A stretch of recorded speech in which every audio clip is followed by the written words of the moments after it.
Channel doctor agri business. कैसे हैं आप सब लोग? उम्मीद करता हूँ आप लोग मस्त होंगे, स्वस्थ होंगे और ज़बरदस्त होंगे। चलिए, तो आज फिर एक्साइटिंग एपिसोड लेके हम आपके साथ आए हैं और आज एग्रीटॉक सीरीज़ के इस पर्टिकुलर एपिसोड में हम बात करेंगे हाइड्रोपोनिक्स की। तो हाइड्रोपोनिक क्या होता है और ये कितने प्रकार का होता है, इसके क्या फ़ायदे हैं, क्या नुकसान है, ये किस तरह से काम करता है, कहाँ काम करता है, सारी चीज़ें हम इस इंपॉर्टेंट वीडियो में जानेंगे। तो वीडियो के साथ अंत तक बने रहिए और अगर चैनल को सब्सक्राइब नहीं किया तो चैनल को जरूर सब्सक्राइब कर ले।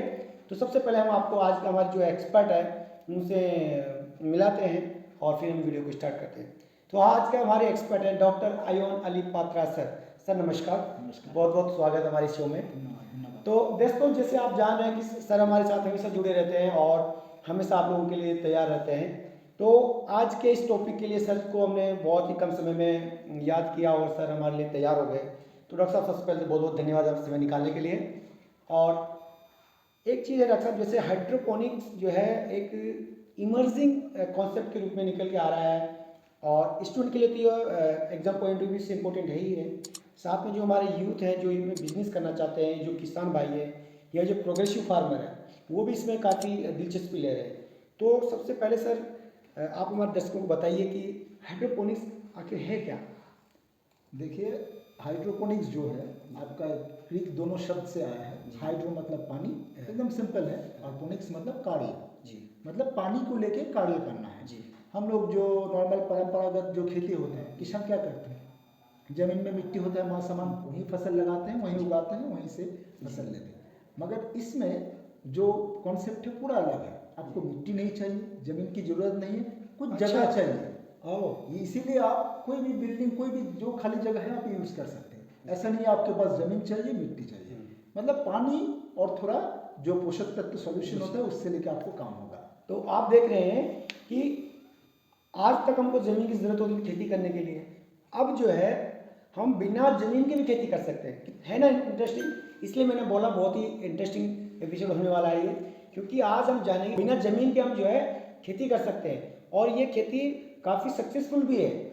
तो अभी हम डॉक्टर साहब से जानेंगे कि सर इसके बारे में थोड़ा सा और विस्तार से बताइए कि कितने प्रकार की होती है या परसेंट में कहाँ ये हो रहा है। पहले तो ये बता देते हैं, देखिए आजकल के ज़माने में सबसे बड़ा प्रॉब्लम क्या है, चाहे आप भारत में ले लीजिए, पूरा वर्ल्ड में ले लीजिए, जमीन, जनसंख्या बढ़ रही है, जमीन घट रही है। क्योंकि अभी क्या है, कमर्शियलाइजेशन हो रहा है, बहुत सारे बिजनेस बढ़ रहे हैं, फैक्ट्री आउटलेट्स हो रहे हैं, तो जमीन धीरे धीरे आपका घट रहा है, मगर पॉपुलेशन घट नहीं रहा है, वो बढ़ रहा है। वो बढ़ रहा है। और इंडिया में तो ये प्रॉब्लम और भी अलार्मिंग है। तो इसीलिए हम लोगों के लिए ये जो हाइड्रोपोनिक्स कॉन्सेप्ट है और ज़्यादा ये है, क्योंकि इसमें आप कहीं भी बिल्डिंग के ऊपर, कई जगह जो खाली जगह छत पे हो, कंट्रोल कंडीशन में आप कर सकते जी। हैं। बस आपको थोड़ा पोषक तत्व जो सोल्यूशन होता है, थोड़ा पानी, और जो इनपुट्स इसमें लगता है बहुत ही कम है। आपका ग्रेवेल्स मतलब जो कंकर होता है, बालू ये होता है, उसको लेके पानी लेके चल जाता है। तो मेन प्रॉब्लम जो है जमीन नहीं रहने के कारण, घटने के कारण, और एक प्रॉब्लम भी आ रहा है, जब हम लोग रासायनिक खाद बहुत दिन तक ये करते हैं, वो जमीन की जो उर्वरक क्षमता होता है वो धीरे धीरे घट जाता है। तो इस समय जितना जमीन आपके पास है वो हाईली प्रोडक्टिव भी नहीं है, ज़्यादा फसल देने की क्षमता भी नहीं रखते। इसीलिए हम लोग चाहते हैं कोई ऐसा टेक्निक, तरीका जिसमें हम फसल को उगाए, सबके मुंह में खाना पहुंच सके, कोई भूखे ना मरे, और उसके साथ साथ जमीन की जरूरत जो हो कम हो, नहीं हो, या एकदम नहीं हो, मगर कोई भूखे ना मरे। तो ये दोनों मेन बेसिक प्रिंसिपल के ऊपर बेस करके हाइड्रोपोनिक्स ये है। और इसको लेके जो पश्चिमी देश ये है, मान लीजिए आप लोग जो जानते हैं, अमेरिका हो, जापान हो, जहाँ पहले ही जापान में जैसे जमीन बहुत कम है और खासकर को लोग टेक्नोलॉजी है, बेस्ट कंट्री है, तो ज़्यादातर फैक्ट्री आउटलेट्स जो भी हम लोग इलेक्ट्रॉनिक अप्लायंसेस यूज़ करते हैं वहीं फैक्ट्री होता है। तो जमीन तो कम है, हाई राइज बिल्डिंग्स ज़्यादा है, उन लोगों के लिए ज़्यादा ये एम्फेसिस दायक है। और यूएसए में वहाँ भी देखे होंगे, पॉपुलेशन भी ज़्यादा है, जमीन है, मगर जमीन फार्मिंग कम्युनिटी मतलब खेती बाड़ी के लिए नहीं है, दूसरा काम में ज़्यादा यूज़ हो रहा है। तो ये दोनों जगह ऑलरेडी ये ज़रूरत है और उसका कार्य चल रहा है, मगर काफ़ी अच्छी है, मतलब उन लोगों का पोजीशन, ये लोग काफ़ी अच्छे तौर पर आगे बढ़ चुके हैं। मगर हम लोग के भारत में अभी क्या है, अभी ये कॉन्सेप्ट खास करके थोड़ा नया है। थोड़ा आप भी सुनेंगे लगे हाइड्रोपोनिक्स से होता क्या है, सब फार्मर किसान सबको ये लगता है जमीन है, हम बीज देंगे, वहीं फसल उगाएंगे, वहीं से हमको लेना है। तो इसीलिए कॉन्सेप्ट नया है, मगर जब इसके बारे में जानेंगे, चाहे स्टूडेंट हो, चाहे कोई एग्री बिजनेस स्टार्टअप करना चाहते हो, चाहे कोई फार्मर हो, तो उसके लिए बहुत ही अच्छा है, क्योंकि कम समय में कोई जमीन या खेतीबाड़ी का झमेला के बिना ही आप फसल उगा सकते हैं, आप मेहनत करके कमा सकते हैं। तो ये एक अच्छा स्टार्टअप भी है एग्री बिजनेस के लिए। इसके सब तो यहाँ पे सर बता रहे हैं कि आपको क्या चाहिए। अगर आपके पास ज़मीन नहीं है तो कोई बात नहीं, आप बिना ज़मीन के भी खेती कर सकते हैं। स्पेशली जो सिटीज़ में है, जो बड़े बड़े शहर है, मेट्रोपॉलिटन सिटीज़ है, वहाँ पे जनरली देखा जाता है कि आपके पास ज़मीन नहीं होता है तो बालकनी में ही कुछ जो है इस तरह की टेक्निक लगा के वो अपना जो किचन गार्डनिंग कर सकते हैं। तो सर इससे एक और सवाल हमारे मन में आ रहा है कि कौन कौन सी फसलें इसमें हम कर सकते हैं, क्या वेजिटेबल्स या मतलब किस तरह के ज़्यादा उसके लिए सूटेबल है? ये जो टेक्निक्स है हाइड्रोपोनिक्स, ये सबसे ज़्यादा सूटेबल है मतलब जो आपका हाई वैल्यू क्रॉप है, मतलब जो सब फसल की जो प्रोडक्ट होते हैं, जो अवशेष होता है ज़्यादा महंगा है या जिसको ज़्यादा दिन हम रख नहीं सकते या मार्केट में वैल्यू ज़्यादा है। खास करके आप ले लीजिए जो भी सब्जी है, जैसे टमाटर, मिर्चाई, कैप्सिकम, मतलब कोई भी हॉर्टिकल्चर सब्जी के लिए नंबर 1 टेक्निक ये है। ठीक है, खास करके ये सब के लिए, या जहाँ पे आपको और भी मशरूम या कुछ ये उगाना है वो सब के लिए भी अच्छा है। खास करके हॉर्टिकल्चर मतलब जो आपका बागबानी फसल के लिए ये ज़्यादा ये है, जिसका जो फाइनल प्रोडक्ट हो हाईली वैल्यू एडिशन। जैसे आप देखे होंगे जो भी मार्केट में अभी प्रोडक्ट है, tomato ketchup, sauce, jelly, jam, ये सबसे बहुत महंगा सामान आता है, मगर ये टोमेटो वगैरह जो चिली है या मान लीजिए ज़्यादा दिन तक हम रख नहीं सकते, पेरिसेबल होता है। इसलिए ये सब जो फसल है इसमें सबसे अच्छा ये होता है। तो सर ये एक बहुत ही अच्छी बात बताई आपने कि शहर वाले लोग हो या गांव में भी लोग इसको अपना सकते हैं। अपनी छत के ऊपर जगह रहता है, बालकनी में जगह रहता है, तो वहाँ पे आप अपने किचन गार्डन को डेवलप कर सकते हैं इस टेक्निक के द्वारा। लेकिन सर इसमें आप ये बताइए कि इसका जो कॉस्टिंग है या इसको किस तरह से स्टार्ट कर सकता है, मतलब उसमें क्या क्या सामान की ज़रूरत पड़ती है, थोड़ा सा एक हमारे दर्शकों को बताइए। देखिए, ये हाइड्रोपोनिक्स के लिए मेनली 2 तरीके होते हैं, एक है ओपन बैग मेथड और एक रेज वाली टेक्निक जो स्टैंड वाला मेथड है। तो दोनों टेक्निक में आते हैं हम। पहला जो ओपन बैग मेथड है, ओपन बैग मतलब खाली खुला हुआ बैग। बहुत सारे हम लोगों के पास कंटेनर, टब्स, पॉट्स होते हैं जो हम लोग खाली ऐसे यूज करते हैं, चाहे आइसक्रीम का कंटेनर हो, बिस्किट का डब्बा हो, कोई भी डिब्बा हो, वो सब डिब्बा में हम लोग जो कंटेनर है हम लोग एज ए मीडिया कुछ तो देना पड़ेगा प्लांट को सपोर्ट करने के लिए। और उसके लिए सबसे कॉमन जो है, खर्चीला भी नहीं है, कंकर, बालू, ये तो सब जगह अवेलेबल ही है।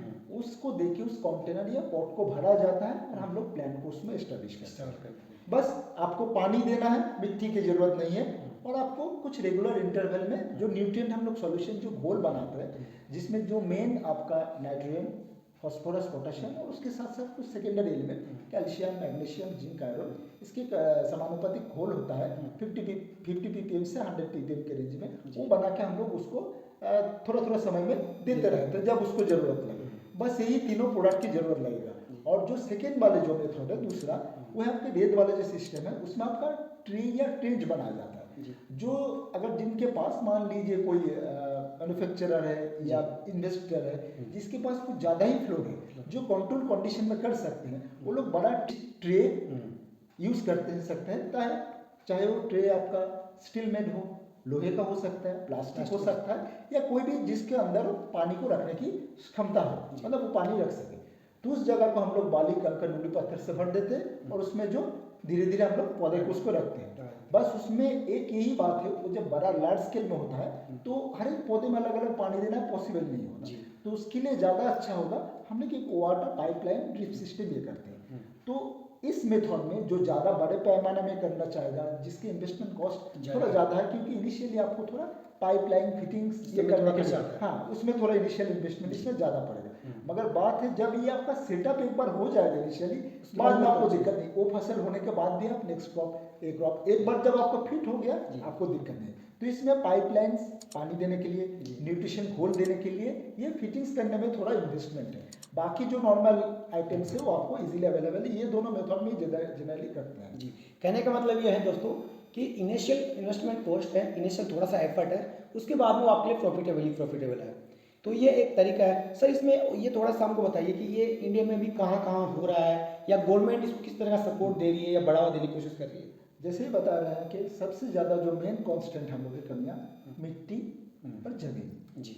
और खास करके सब लोग जानते हैं जो भारत के कंडीशन में जो हम लोग पश्चिमी भाग के राज्य हैं, जैसे गुजरात और राजस्थान, ये दोनों जगह में आप देखिएगा भविष्य लाइफ स्टॉक कैटल का पॉपुलेशन काफ़ी ज़्यादा है जी। और कैटल्स को खिलाने के लिए मतलब बैलेंस डाइट खिलाने के लिए रेशन खिलाने के लिए आपको चारा का जरूरत पड़ता है। तो ये जो चारागाह या चारा ग्रास है जो वो आपको अगर बंजर जमीन है, पानी की सोर्सेज वहाँ बहुत कॉन्स्टेंट है, बारिश हो नहीं रहा है, अगर अभी थोड़ा क्लाइमेटिक हैजर्ड्स के लिए हो रहा है, तो वो सब जगह में खास करके जो भविष्य को खिलाने के लिए चारा ग्रास है या वेजिटेबल के लिए बहुत जगह पे ये हो रहा है। खास करके हम एग्जाम्पल कोट करके बताते हैं ताकि आपको रेफरेंस में भी या बाकी लोगों को भी अच्छा होगा। राजस्थान के बीकानेर में जो वेटरनरी यूनिवर्सिटी है जी हाँ, वहाँ पे ये हाइड्रोपोनिक्स तरीका को अपनाया गया है और रिसर्च इस पे बहुत सारे कंडक्टेड हो रहे हैं और वो कंडक्टेड होने के बाद खास करके जो फॉडर ग्रास होते हैं, जो चारा ग्रास, बहुत सारे वैरायटी में काम चल रहा है, बहुत सारी वैरायटी को डेवलप भी किया गया है जो दूसरी जगह भी पॉपुलर हो रहा है। मतलब वहाँ पे ये टेक्नोलॉजी एकदम वेल एस्टेब्लिश्ड है बीकानेर, जयपुर, ये सब प्रोविंस में खास करके, मगर उन लोगों का चारा ग्रास के ऊपर ही वो लोग रिसर्च कर रहे हैं। ठीक है, ये फर्स्ट स्टेप हुआ। अब गवर्नमेंट बहुत सारी जगह में अब धीरे धीरे इसको प्रोत्साहित करने के लिए, जैसे आपको मान लीजिए एग्जाम्पल देकर बताता हूँ, गोवा में बहुत सारे इसकी इकाई खुला गया है जहाँ पे अलग अलग ट्रेंच मेथड, फ्लिप मेथड में चाराग्रास और दूसरा क्रॉप के भी बनाया जा रहा है और देखा गया है। तो उसमें आपका ICAR, Indian council for agriculture research, और NDRI, national research dairy research institute, जो सर आपका इसमें कर्नल में हरियाणा में, तो वो दोनों का कोलैबोरेटिव रिसर्च वहाँ पे कंडक्ट हो रहा है। बहुत सारे मैन्युफैक्चरिंग यूनिट मतलब इकाई खोला गया है और अभी एट प्रेजेंट कंडीशन में एक एक इकाई से आपका प्रतिदिन per day 600 kilo 600 kilo green forage, मतलब आपका एकदम हरी चारा का प्रोडक्शन हो रहा है। तो खास करके आपके वेस्टर्न और सेंट्रल इंडिया के लिए जो भी लाइफ स्टॉक पॉपुलेशन है उन कैटल को खिलाने के लिए बहुत ही बड़ा ये साहाय्य मिल रहा है। जी, तो आप ये कहना चाह रहे हैं सर कि आप हाइड्रोपोनिक्स के माध्यम से पशु के लिए हर चारा भी डेवलप कर सकते हैं और उसके साथ साथ जो वेजिटेबल्स क्रॉप है जो हम लोग डेली कंज्यूम कर सकते हैं, बैगन, टमाटर, कैप्सिकम, चिलीज, जो किचन गार्डन में वेजिटेबल्स है उसको आप सिर्फ वही नहीं, साग, लेटुस साग, स्पिनच, ये साग जो वेजिटेबल्स ये दोनों भी बहुत कर सकते हैं। सिर्फ वो भी नहीं, उसके साथ आप कैबेज, कॉलीफ्लावर भी, रेडिश भी कर सकते हैं। तो खास करके जो वेजिटेबल क्रॉप्स है जो हम लोग डेली कंज्यूम कर सकते हैं या ज़्यादा पॉपुलर है, चाहे रेस्टोरेंट देख लीजिए, चाहे घर में, चाहे किसी में, वो जगह यहाँ पे इस टेक्निक से हम लोग आराम से उगा सकते हैं। तो आप देख रहे हैं दोस्तों कि हाइड्रोपोनिक्स एक काफ़ी पोटेंशियली जो है कॉन्सेप्ट, एक मेथड है जिससे आप अपना स्टार्टअप स्टार्ट कर सकते हैं या अपने खुद घर के लेवल पे, छोटे लेवल पे भी जो है आप डोमेस्टिक लेवल यूज़ के लिए आप उसको अपना सकते हैं। इसके साथ सर आप इसको ऐसे बताइए सर कि जैसे अगर कोई किसान इसको अगर अडॉप्ट करता है या कोई हमारे युवा साथी इसको अडॉप्ट करते हैं तो इसके फ़ायदे क्या हैं, और अगर फ़ायदे के साथ क्या कोई नुकसान भी है, उस पर भी थोड़ा सा आप हमारे दर्शकों को बताइए सर। देखिए, हर कॉइन का दोनों ही पहलू होता है, दोनों साइड, जी, हेड एंड टेल। ठीक उसी तरह कोई भी टेक्निक्स कुछ भी लीजिए, सबका अच्छे बुराई होता है। हम लोग इंसान है, हम लोगों में भी नहीं, लेकिन ज़्यादा क्या वो देखना पड़ता है, वो देखना पड़ेगा। मगर ये जो हाइड्रोपोनिक्स में है, खुशी की बात ये है इंफॉर्मेशन के तौर पे कि अच्छा ही जाता है, अच्छा ही जाता बुराई तो नहीं है। कुछ प्रॉब्लम्स है तो धीरे धीरे 1 बाय 1 आते हैं। पहले आते हैं अच्छे में फोकस करते हैं। देखिए, सबसे पहले हम लोग जब कोई फसल या फार्मर्स ज़मीन पे लगाते हैं, हम लोग मिट्टी में लगाते हैं। मिट्टी में लगाने के साथ साथ उसको मिट्टी को कसरत करना, कर्षण करना, प्लानिंग करना बहुत टाइम जाता है। तो ये टाइम यहाँ पे बिल्कुल सेव है। आपको जमीन नहीं चाहिए, जमीन की जरूरत नहीं है, मिट्टी नहीं चाहिए, मिट्टी की जरूरत नहीं है, समय कम लगेगा, टाइम कम लगेगा, आपके कंट्रोल में रहेगा, प्लानिंग की भी जरूरत नहीं है, तो मशीनरीज भी आपको कम लग रहा है। ठीक है, तो उसके साथ साथ हम लोग जब परंपरागत खेती करते हैं उसमें जितना पानी हम लोग को देना पड़ता है किसी फसल के एकदम बुआई से लेके उसका कटाई तक, मानिए या ना मानिए, उस पानी का सिर्फ 1/4 मतलब 25% पानी से वही फसल को आप हाइड्रोपोनिक्स टेक्निक से ले सकते हैं। मतलब पानी का भी आपको यहाँ पे बचत हो रहा है, मात्र 25% जो वाटर रिक्वायरमेंट है उससे इसका काम चल रहा है, फसल आपका ये हो सकता है। तो ये दूसरा सबसे बड़ा पॉइंट, जैसे राजस्थान और मध्य प्रदेश की गुजरात में थोड़ा सा पानी का दिक्कत रहता है। जो सब पश्चिमी आपका राज्य है जहाँ पे पानी की कमियां है, वहाँ पे आराम से कोई फसल आप इसे ले सकते हैं। समझ रहे हैं, 1/4 25 बहुत ज़्यादा बचत है। इसके साथ साथ आपके इनपुट कॉस्ट भी घटता है, जितना लागत है वो। और एक चीज़ देखिए, आप लोग जब कोई फसल मिट्टी में लगाते हैं तो डेफिनेटली वहाँ पे आपका कीड़े मकोड़े रोग आने के चांसेस ज़्यादा होता है। वो चांसेस यहाँ पे रिड्यूस हो जाता है, घटता है, यहाँ पे कम आता है, बहुत कम आता है, क्योंकि मिट्टी नहीं है। मिट्टी नहीं है तो आधी बीमारी और आपकी कंट्रोल कंडीशन में होता है, जब आप लगा रहे हैं वो एकदम नियंत्रित आपका 15 से 30 डिग्री टेम्परेचर आपको सेल्सियस मेंटेन करना होता है, और जो आर्द्रता होता है आपका 75 से 80 भाग। तो एकदम कंट्रोल नियंत्रित कंडीशन में करने के लिए आपको यहाँ पे, और मिट्टी नहीं रहने के लिए रोग बीमारी और कीड़े मकोड़े का जो इन्फेस्टेशन होता है, प्रकोप है, वो कम होता है। और जब ये रोग बीमारी ये सब कम आएगा तो उसके लिए जो आप कीटनाशक, बीमारी नाशक, जो भी दवाई डालते हैं, जो भी वो खर्चा भी आपको यहाँ कम हो जाएगा, समय बचेगा, मेहनत बचेगा, फार्मर्स खुश रहेगा, पैसे बचेगा, आपका उपज भी ज़्यादा जाएगा। तो ये सब बहुत सारे पोटेंशियलिटीज है जो इसमें। और एक बात है, जितना टाइम आप कोई फसल उगाने में मिट्टी में देते हैं, जमीन में देते हैं, उससे कम समय में ही ये आपको फसल का ड्यूरेशन भी कम हो जाता है, ड्यूरेशन भी थोड़ा कम मिलता है, 10 से 15 दिन ये आपको ये मिलता है, क्योंकि आपको प्लाविंग वगैरह सब में कम लगता है। तो आपको फसल का जो अवधि होता है, वो किसी फसल लगाने से काटने तक, वो भी अवधि आपका मिनिमम 10 से 15, ज़्यादा तो नहीं, मगर वही बहुत लाभदायक होता है किसानों के लिए। जी सर। तो दोस्तों आप देख रहे हैं कि आज हम हाइड्रोपोनिक्स पर चर्चा कर रहे हैं, और चर्चा में हम बहुत ही इंटरेस्टिंग फैक्ट जान रहे हैं कि किस हाइड्रोपोनिक्स में बिना सोइल के हम जो है खेती करते हैं और अपना पैसा बचाते हैं, एफर्ट बचाते हैं और समय बचाते हैं। बहुत सारी चीज़ों की इसमें बचत होती है, प्रोडक्टिविटी भी ठीक ठाक मिलती है, बल्कि ज़्यादा ही मिलती है, समय बचता है। ये सारी चीज़ें जो है हाइड्रोपोनिक्स की ब्यूटीज़ है। सर इसके आप कुछ हानि भी बता रहे थे इसमें, जो अभी एडवांटेजेस इसका अच्छे बता रहे थे, उसमें और एक दो पॉइंट हम ऐड करना चाहेंगे। जैसे अभी चारागाह की बात कर रहे हैं, तो हम लोग जब भविष्य को कैटल्स को खिलाते हैं कोई भी चारा, हम लोग बैलेंस डाइट की बात करते हैं, जैसे हम लोग भी खाते हैं, जैसे बैलेंस डाइट, कार्बोहाइड्रेट, स्टार्च रहता है, प्रोटीन रहता है, फैट रहता है, ठीक उसी तरह कैटल्स को भी हम लोग जब खिलाते हैं तो उसमें हर जो है उसका अनुपात उसको मिलना चाहिए, ताकि उसको ये होगा। तो अभी जो रिसर्च कॉन्डक्ट इस पे शोध कार्य चल रहे हैं गोवा में और आपके राजस्थान में, तो उससे देखा गया है जो भी चारागाह या जो चारा फसल होता है, उसका जो क्रूड प्रोटीन परसेंटेज होता है, वो आपका नॉर्मल जो परंपरागत खेती में होता है उससे ज़्यादा होता है। तो ये प्रोटीन ज़्यादा मिलने के कारण कैटल्स का जो हेल्थ इंडिकेटर है वो भी इम्प्रूव होता है।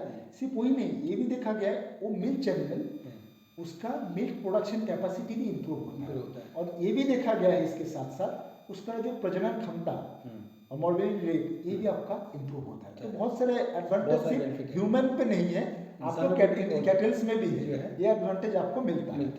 अब पहले ही बताए सब चीज़ का अच्छा बुराई होता है, तो इसमें बुराई तो कुछ नहीं है, कुछ आपका कॉन्स्टेंट खामियां है। जैसे ये एक टेक्निक है जिसको लगाने के लिए आपको इनिशियल एक इन्वेस्टमेंट कॉस्ट चाहिए, थोड़ा कॉस्ट लगता है, क्योंकि जो हम दूसरे मेथड बताए थे ट्रेप और पीट मेथड में, अगर बड़े पैमाने में करना चाहे तो उस जगह पे आपको वाटर जो देना है, इरिगेशन, जो आपका न्यूट्रिशनल घोल देना है, मतलब पोषक तत्व अनाज की जो घोल देना है, इस सब के लिए आपको एक पाइपलाइन फिटिंग सेटअप करना चाहिए, ताकि आप कम समय में नियंत्रित उपाय में हर एक काम भी कर सके, हर एक फसल को आप पहुंचा सके समय समय पर।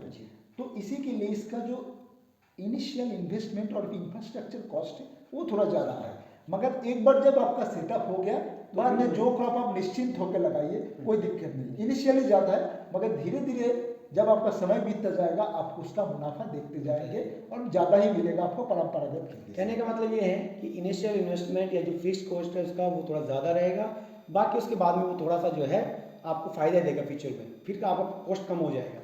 तो ये हम आज चर्चा कर रहे थे हाइड्रोपोनिक्स पे। डॉक्टर साहब आपने बहुत अच्छा बताया हमारे बच्चों के लिए। तो एक तो इसमें अगर आप हमारे यूथ को या हमारे दर्शकों को और कुछ ऐड करना चाहते हैं इसके बारे में तो प्लीज़। जैसे बता रहे थे आपको कुछ खामियां, जैसे इनिशियल इन्वेस्टमेंट कॉस्ट, और एक इसमें होता है जैसे जब पाइपलाइन फिटिंग या पानी देते हैं रेगुलेटर में, तो आपको रेगुलर सप्लाई के लिए बिजली की ज़रूरत होता है, इलेक्ट्रिसिटी की ज़रूरत होता है। तो जहाँ पे बिजली का समस्या है या रेगुलेटरी में हमेशा नहीं रहता है, वहाँ पे थोड़ा ये प्रॉब्लम हो सकता है। तो इसी के लिए आप अगर ये इन्वेस्टमेंट करना चाहे या स्टार्टअप लेना चाहे, तो आप देखना होगा जिस लोकेशन में आप ले रहे हैं उस जगह पे बिजली का व्यवस्था आपूर्ति सही समय पर रहे, अदरवाइज आपका जो भी प्रोवाइड करेंगे बैंक को वो घट जाएगा, तो आपको प्रोडक्शन में भी थोड़ा नुकसान हो सकता है। और एक प्रॉब्लम होता है जब पौधा किसी मिट्टी या फील्ड में ये उगते हैं, तो पौधा अपने हिसाब से जो भी पोषक तत्व लेता रहता है जब उसको जरूरत होता है। जैसे हम लोग भी ह्यूमन बींग्स, जब जिसको भूख लगता है तब हम लोग खाते हैं, जिस चीज़ की भूख लगता है या जिसका प्यास लगता है हम लोग लेते हैं। पौधा ही हम लोग की तरह लिविंग एंटिटीज है। तो जो वो मेन फील्ड में रहता है जमीन में, तब उसको जब जितना क्वांटिटी में चाहिए वो उस अनुपात पे लेता रहता है। मगर इस पे आपको मिट्टी नहीं है तो इसमें आपको रखवाली आप ही को करना होगा। तो इसके लिए आपको जिस समय पौधे की जरूरत है, जिस चीज का जितने मात्रा में जरूरत है उसका पूरा दायित्व और ध्यान जो जो इस स्टार्टअप टेकअप करेगा उनको रखना पड़ेगा, क्योंकि मिट्टी तो मिट्टी होता है। तो ये तीनों पॉइंट है, आपको थोड़ा बहुत ये प्रॉब्लमेटिक है, मगर ये अगर आप रेगुलेट कर लेते, ध्यान में रखते मैनेज कर ले तो ये आपके लिए बहुत ही ये एकदम प्रॉफिटेबल वेंचर बन सकता है। जी सर, तो इस वीडियो को हम यहीं पे ख़त्म करना चाहेंगे। और सर आप हमारे साथ आए, हमारे दर्शकों के लिए समय निकाला, हमारे लिए समय निकाला और बहुत ही कम समय में आप हमारे लिए यहाँ आ पाए। सर हम रियली में आपके आभारी हैं, आपको धन्यवाद देते हैं सर। और तो सर की सेवाएं सर हम आगे भी लेते रहेंगे आपके लिए, और अच्छे अच्छे एग्रोनॉमी से जुड़े टॉपिक्स पे बात करते रहेंगे सर से, और बाकी अच्छे अच्छे जो आपके लिए उपयोगी टॉपिक हैं उन पर सर से चर्चा करते रहेंगे इस प्लेटफॉर्म के माध्यम से। आपको अगर वीडियो कैसा लगा आप कमेंट बॉक्स में ज़रूर बताइए। अगर पसंद आता है तो दोस्तों के साथ शेयर करिए। चैनल को अगर सब्सक्राइब नहीं किया तो सब्सक्राइब करिए और डॉक्टर एग्रीबिजनेस के साथ बने रहिए। मिलते हैं अगले वीडियो में किसी अगले टॉपिक के साथ। नमस्कार।